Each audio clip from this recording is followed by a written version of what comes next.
So you want to invest in cryptocurrency, but you simply can't stomach watching the price of Bitcoin drop thousands of percent during thousands of percent, thousands of dollars in a day.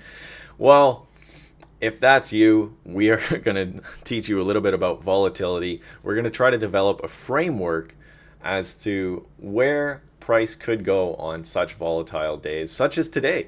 There's FOMC in the news today, and typically that is a very hard day to trade. It is a very volatile. Price swings up and down because there's uncertainty in the market. People don't know if the market's going up or down.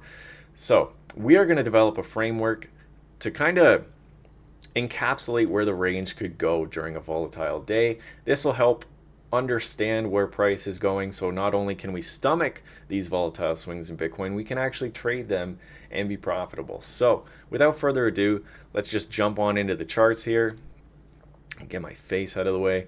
Let's clean this up because nobody knows what is going on with all these indicators. So in last video, we talked about getting an expansion from the lows in BBWP. This is what we got. We got this cyan color, this upward movement, which typically leads to impulsive price action. We got a break in RSI to the downside. Now, the bullish control zone that I have marked here is at this 44 region. When price is bouncing off of that region, it's typically bullish. When it is acting as resistance, it is typically bearish. So a break to the downside indicates price was most likely going to go down. We took some shorts off of that, and we actually took one long during the bounce. So the volatility expansion led to the aggressive price move as predicted. So where can we go from here? Because today with FOMC, we have quite a potential for volatile price action to take place. So using some price action statistics, I'm just going to bring it up here quickly. If you haven't checked this guy out, I do highly recommend it. I've been watching him for about 3 years. His channel is Eric Crown Crypto.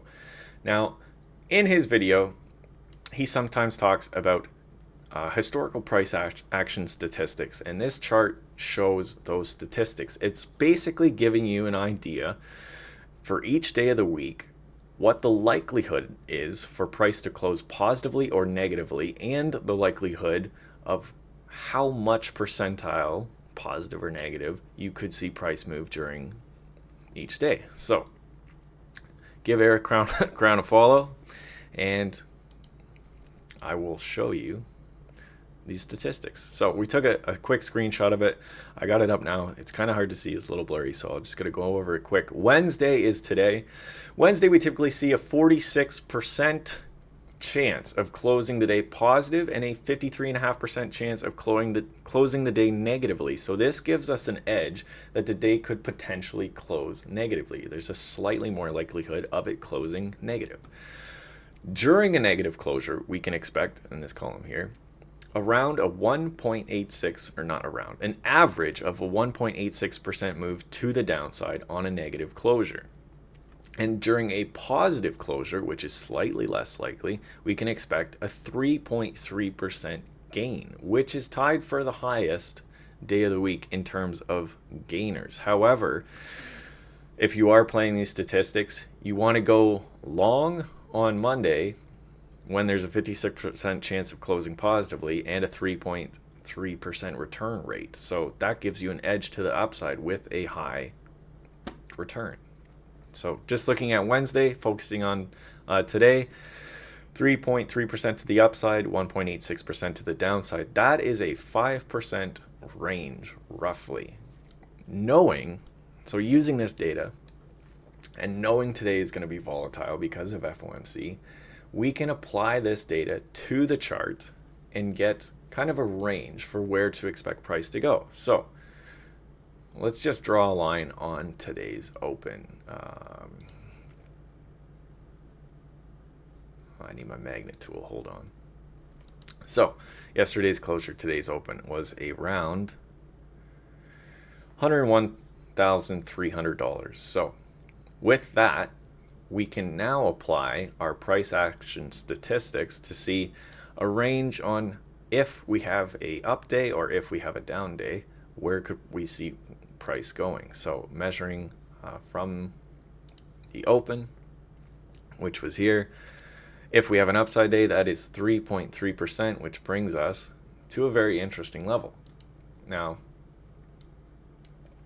notice how 3.3% brings us exactly to where price formally broke down from. Keep that in mind. Let's just draw another line up here, roughly where that is. Now, we do have an edge to trading to the downside today at 1.86%. So if we take a measure off of the open, 1.86% to the downside, gives us a price target of approximately 99,400. Again, a very interesting number, 99,400. It's around here. It's exactly where price bounced and retested in this little bit of an uptrend that we're trying to form here. So this gives us a range from open to the downside and to the upside where we could expect price to interact with. And we know it's a volatile day. So coming up to this big news event, which is around 2 p.m. today, we could easily see price wick to either of these levels. Interacting with these levels becomes very important because this area up here was formerly where price broke down and volatility expanded. If price comes up and rejects off of that zone, that would be confirmation of flipping this area of support into resistance and then further give you a bias to trade the downside. So if your bias is currently to the downside, you want confirmation. You want to be able to enter higher. That way it's less risk. You can tighten your stop loss and you can ride the next wave down for a higher percentile gain than you could if you were getting in at current levels, which is more risky because you could get this volatile wick to the upside. Depending on how much leverage you have, you could get your whole position wiped out. So trying to keep safe in the market is the name of the game. Giving us a range play based off of our price action statistics helps give us an edge, keeps us safe in the market, and gives us better entries for potential day trades if you are scalping or just looking to take advantage of the volatility in the market. So that being said, hopefully you can utilize this information and use it to your own trade strategy. This paired with other indicators kind of helps give myself an edge. I typically use a few paid indicators, which you've previously seen on the chart. These will kind of pop off signals and give direction of money flow and price action to help further my thesis on whether I think the market's going up and down, which helps give me confirmation when taking these trades to stay in them and to basically be assured that your bias on direction is the correct one and not just like a guessing game overall. So also kind of touching on last week's video, do I trade the news? Again, no. Typically on volatile news events like the president getting elected, or not elected, the president's inauguration, like FOMC, they're highly volatile events. So if you're new to trading, I recommend just sitting on your hands during these days and just kind of watching price unfold. If you're in positions, simply holding them, because ultimately you could get a large wick to the downside and a large wick to the upside, and you might just panic sell, lose your whole position only to watch it close neutral on the day. Like say price goes straight up, price goes straight down, it forms kind of a candle like this for the daily price action. Now, this is the worst drawing you've ever seen, but this is a doji candle. And for lack of better explanation, we hate it. Nasty little candles. If you don't know Smeagol, once again, your childhood is horrible. Or maybe your adulthood too. You should really go watch it. But enough of that nonsense. Doji candles are typically the hardest to trade. So just be careful. Anyway, I think that is just about going to do it for today's video. Yeah, we're already around 10 minutes here. So hopefully you got some value out of this and you can now trade volatility with a bit more confluence and be successful in the market.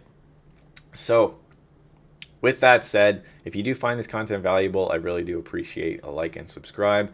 Any comments, just try out trading is my recommendation. Open up TradingView. There's lots of free tools available to you. Try to read the charts. You're going to have questions. Guess what? Bring those questions back to me, and I will help make some videos to answer those questions for you so that you too can be a profitable trader in this crazy cryptocurrency market. So without further ado, let's grow together. Peace.